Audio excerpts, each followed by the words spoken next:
ಬೀದರ್ನ ಹುಮ್ನಾಬಾದ್ನಲ್ಲಿ ಬೆಂಕಿ ಅವಘಡ ನಡೆದಿದೆ. ಧಗಧಗನೆ ಹೊತ್ತಿ ಉರಿದಿದೆ 220 ಕಿಲೋವ್ಯಾಟ್ನ ಪವರ್ ಸ್ಟೇಷನ್. ಬೀದರ್ನ ಹುಮ್ನಾಬಾದ್ನಲ್ಲಿ ನಡೆದಂತಹ ಬೆಂಕಿಯ ಅವಘಡ ಇದು.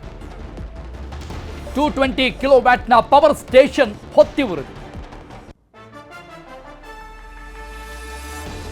ಹೈ ವೋಲ್ಟೇಜ್ ಇಂಪ್ರೂವ್ಮೆಂಟ್ಗೆ ಅಳವಡಿಸಿದಂತಹ ಕೆಪಾಸಿಟರ್ ಬೆಂಕಿಗೆ ಆಹುತಿಯಾಗಿದೆ. ಬಿಸಿಲಿನ ತಾಪಕ್ಕೆ ಈ ಕೆಪಾಸಿಟರ್ ಬ್ಯಾಂಕ್ ಸ್ಫೋಟ ಆಗಿದೆ ಅನ್ನುವಂತಹ ಪ್ರಾಥಮಿಕ ಶಂಕೆ ಅನುಮಾನ ಮೂಡ್ತಾ ಇದೆ.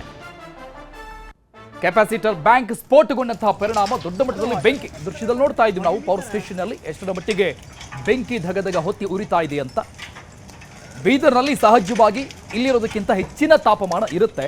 ಸದ್ಯಕ್ಕೆ ಅದೇ ಒಂದು ಅನುಮಾನ ವ್ಯಕ್ತವಾಗ್ತಾ ಇದೆ. ಈ ಬೆಂಕಿಯ ಅವಘಡಕ್ಕೆ ಬಿಸಿಲೇ ಕಾರಣ ಅಂತ. ಹೆಚ್ಚಿನ ತಾಪಮಾನದ ಹಿನ್ನೆಲೆಯಲ್ಲಿ ಆ ಒಂದು ಕೆಪಾಸಿಟರ್ ಬ್ಯಾಂಕ್ ಸ್ಫೋಟ ಆಗಿದೆ ಅಂತ ಹೇಳ್ತಾ ಇದ್ದ. ಬಟ್ ತನಿಖೆ ಮಾಡಲಾಗುತ್ತೆ ಈ ಸಂಬಂಧಪಟ್ಟಂಗೆ ಯಾಕೆ ಈ ರೀತಿಯಾಗಿ ಆಯಿತು ಅನ್ನೋದು.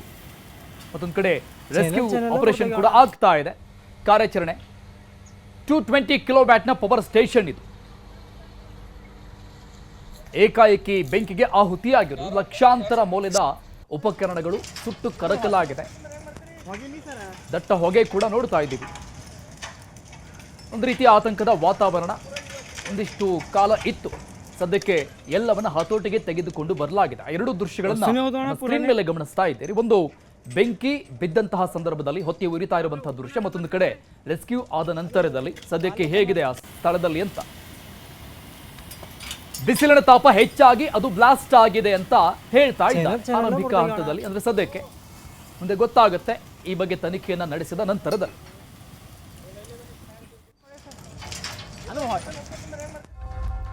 ಬಿಜೆಪಿ ಶಿಸ್ತು ಸಮಿತಿಯಿಂದ ನೋಟಿಸ್ ಜಾರಿ ಹಿನ್ನೆಲೆಯಲ್ಲಿ ಬಿಜೆಪಿ ಶಾಸಕ ಶಿವರಾಮ್ ಹೆಬ್ಬಾರ್ ಪ್ರತಿಕ್ರಿಯಿಸಿದ್ದಾರೆ. ಈ ನೋಟಿಸ್ ಹಿನ್ನೆಲೆಯಲ್ಲಿ ಹೈಕಮಾಂಡ್ ನೋಟಿಸ್ಗೆ ನಾವು ತಕ್ಕ ಉತ್ತರ ಕೊಡ್ತೀವಿ ಅಂತ ಹೇಳಿದ್ದಾರೆ. ತಕ್ಕ ಉತ್ತರವನ್ನ ಕೊಡ್ತೇನೆ ಅಂತ ಶಿವರಾಮ್ ಹೆಬ್ಬಾರ್ ಅವರು ಹೇಳಿರೋದು.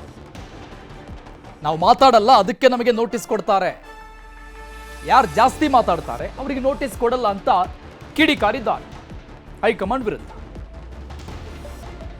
ಈ ನೋಟಿಸ್ಗೆ ತಕ್ಕ ಉತ್ತರವನ್ನ ಕೊಡ್ತೀನಿ ಅಂತ ಕೂಡ ಹೇಳಿದ್ದಾರೆ. ಪಕ್ಷದಲ್ಲಿ ಇಟ್ಕೊಳ್ಳೋದು ಬಿಡೋದು ಎಲ್ಲ ಅವ್ರಿಗೆ ಬಿಟ್ಟಿದ್ದು. ನೋಡೋಣ, ಈ ಒಂದು ನೋಟಿಸ್ಗೆ ನಾನು ತಕ್ಕ ಉತ್ತರವನ್ನ ಕೊಡ್ತೀನಿ ಅಂತ ಕಾರವಾರದಲ್ಲಿ ಮಾತನಾಡಿದ್ದಾರೆ ಶಾಸಕ ಶಿವರಾಮ್ ಹೆಬ್ಬಾರ್. ಈಗಾಗಲೇ ಭಾರತೀಯ ಜನತಾ ಪಾರ್ಟಿ ನಮಗೆ ನೋಟಿಸನ್ನು ಕೊಟ್ಟಿದೆ. ನೋಟಿಸ್ ನಿನ್ನೆಗಾತು ನನ್ನ ಮೇಲಲ್ಲಿ ಬಂದು ತಲುಪಿದೆ. ಮೇಲೆಗೆ ತಕ್ಕ ಏನು ನೋಟಿಸಲ್ಲಿ ನನಗೆ ಕೇಳಿದ್ದಾರೆ ಅದಕ್ಕೆಲ್ಲಕ್ಕೂ ಸೂಕ್ತವಂತ ಉತ್ತರವನ್ನು ಪಕ್ಷಕ್ಕೆ ಕೊಟ್ಟೇ ಕಳಿಸ್ತೀವಿ. ನಮಗೆ ಉತ್ತರ ಕೊಡೋದಕ್ಕೆ ಯಾವ ಭಯ ಇಲ್ಲ. ಕೇಳಿದಂಥ ಪ್ರಶ್ನೆಗಳೆಲ್ಲದಕ್ಕೂ ಸೂಕ್ತವಂತ ಉತ್ತರ ಕೊಡ್ತೀವಿ. ಆದರೆ ನನ್ನ ಕಣ್ಣಲ್ಲಿರ್ತಕ್ಕಂಥ ಜಿಜ್ಞಾಸೆ, ಯಾವೆಲ್ಲ ಭಾಳ ಮಾತನಾಡಿದೋ ಅವ್ರಿಗೆ ನೋಟಿಸೇ ಬಂದಿಲ್ಲ. ನಾವು ಏನೋ ಮಾತಾಡಿರೋದಂಥವ್ರಿಗೆ ನೋಟಿಸ್ ಆಗುತ್ತೆ. ಆಗಲಿ, ನಾನು ಆವತ್ತಿಂದು ಹೇಳಿದ್ದೇನೆ, ಇವತ್ತು ಹೇಳ್ತೀನಿ. ಯಾವುದನ್ನು ಯಾವ ಪಕ್ಷದ ಫ್ಲೋನಲ್ಲಿ ಹೇಳಬೇಕು ಆ ಪಕ್ಷದ ಫ್ಲೋನಲ್ಲಿ ಹೇಳಿದ್ದೀವಿ. ಅದು ಸರಿಯಾದರೆ ಯಾವುದೋ ಆಕ್ಷೇಪ ಇಲ್ಲ. ನಾವು ಇನ್ನೂ ಕಾಯ್ತಾನೆ ಇದ್ದೀವಿ. ಕಾರಣವೇ ಬಿಜೆಪಿಯ ಶಿಸ್ತು ಸಮಿತಿಯಿಂದ ನೋಟಿಸ್ ಜಾರಿ ಹಿನ್ನೆಲೆಯಲ್ಲಿ ಬಿಜೆಪಿ ಶಾಸಕ ಎಸ್.ಟಿ. ಸೋಮಶೇಖರ್ ಕೂಡ ರಿಯಾಕ್ಟ್ ಮಾಡಿದ್ದಾರೆ. ಈ ನೋಟಿಸ್ ಬಂದ ತಕ್ಷಣ ನೋಟಿಸ್ ಕೊಟ್ಟಿದ್ದಕ್ಕೆ ಎಸ್.ಟಿ. ಸೋಮಶೇಖರ್ ಗರಂ ಆದರು. ಎಸ್.ಟಿ.ಎಸ್ ಅವರ ಪ್ರತಿಕ್ರಿಯೆ ಇದು. ಬಿಜೆಪಿಯ ಶಿಸ್ತು ಸಮಿತಿಯಿಂದ ಕೊಟ್ಟಂತ ನೋಟಿಸ್ಗೆ ಪಕ್ಷಕ್ಕೆ ಡ್ಯಾಮೇಜ್ ಮಾಡಿದವರಿಗೆ ನೋಟಿಸ್ ಕೊಡಲ್ಲ. ಶಿವರಾಮ್ ಹೆಬ್ಬಾರ್ ಅವರು ಹೇಳಿದ್ದು ಇದನ್ನೇ. ಬಲಾಢ್ಯರಿಗೆ ಒಂದು ನ್ಯಾಯ, ನನಗೊಂದು ನ್ಯಾಯನ. ಎಸ್.ಟಿ. ಸೋಮಶೇಖರ್ ಅವರ ಹೇಳಿಕೆ ಇದು. ಒಕ್ಕಲಿಗ ಹೆಣ್ಮಕ್ಕಳನ್ನ ಮಂಚಕ್ಕೆ ಕರೆದವರಿಗೆ ನೋಟಿಸ್ ಕೊಟ್ಟಿಲ್ಲ, ನಮ್ಮಂತವರು ಕೊಟ್ಟಿದ್ದಾರೆ. HIV ಇಂಜೆಕ್ಷನ್ ಚುಚ್ಚೋರಿಗೆ ನೋಟಿಸ್ ಕೊಟ್ಟಿಲ್ಲ. ಎಸ್.ಟಿ. ಸೋಮಶೇಖರ್ ಅವರ ಸ್ವಪಕ್ಷದ ವಿರುದ್ಧದ ವಾಗ್ದಾಳಿ. ಮುನಿರತ್ನಗೆ ಯಾಕೆ ನೋಟಿಸ್ ಕೊಟ್ಟಿಲ್ಲ ಅಂತ ಪ್ರಶ್ನೆ ಮಾಡಿದ್ದಾರೆ. ಕಾಂಗ್ರೆಸ್ನವರ ಜೊತೆ ಓಡಾಡ್ತಾ ಇರೋದಕ್ಕೂ ಕೂಡ ಎಸ್.ಟಿ. ಸೋಮಶೇಖರ್ ಅವರು ಸಮರ್ಥನೆ ಕೂಡ ಕೊಟ್ಟಿದ್ದಾರೆ. ಯಾಕಾಗಿ ನಾನು ಓಡಾಡ್ತಾ ಇದ್ದೀನಿ ಅಂತ. ಇಷ್ಟು ವರ್ಷ ಒಂದೇ ಒಂದು ಕಾಂಗ್ರೆಸ್ ಕಚೇರಿಗೆ ಯಾವ್ದಾರ ಭೇಟಿ ಮಾಡಿದ್ರೆ ಕಾಂಗ್ರೆಸ್ ಅಧ್ಯಕ್ಷರು ಭೇಟಿ ಮಾಡಿದ್ದಾರೆ ಅಂತ ಇವ್ರು ಹೇಳ್ಬೋದಾಯ್ತು.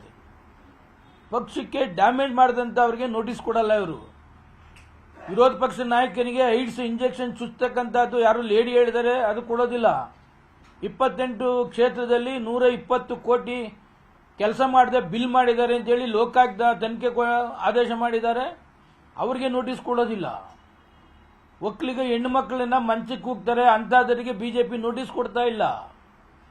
ಅಂದ್ರೆ ಬಲಾಢ್ಯರಿಗೆ ಒಂದು, ಸಣ್ಣವರಿಗೆ ಒಂದು ತಾರತಮ್ಯವನ್ನ ಈ ಇದರಲ್ಲಿ ನೋಟಿಸಲ್ಲಿ ನೋಡ್ತಾ ಇದ್ದೇನೆ.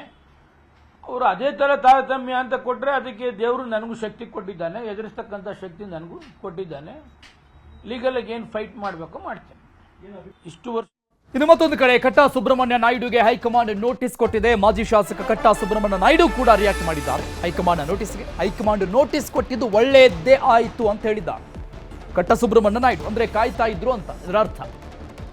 ನೋಟಿಸ್ಗೆ ಉತ್ತರವನ್ನ ನೀಡ್ತೇವೆ, ಕಟ್ಟಾ ಸುಬ್ರಹ್ಮಣ್ಯ ನಾಯ್ಡು ಅವರ ಹೇಳಿಕೆ ಇದು. ಅಮಿತ್ ಶಾ ಭೇಟಿಗೂ ಕೂಡ ನಾವು ಟೈಮ್ ಕೇಳ್ತೀವಿ, ಇದಕ್ಕೆ ಉತ್ತರವನ್ನು ಕೂಡ ನಾವು ಕೊಡ್ತೀವಿ ಅಂತ ಹೇಳಿದ್ದಾರೆ.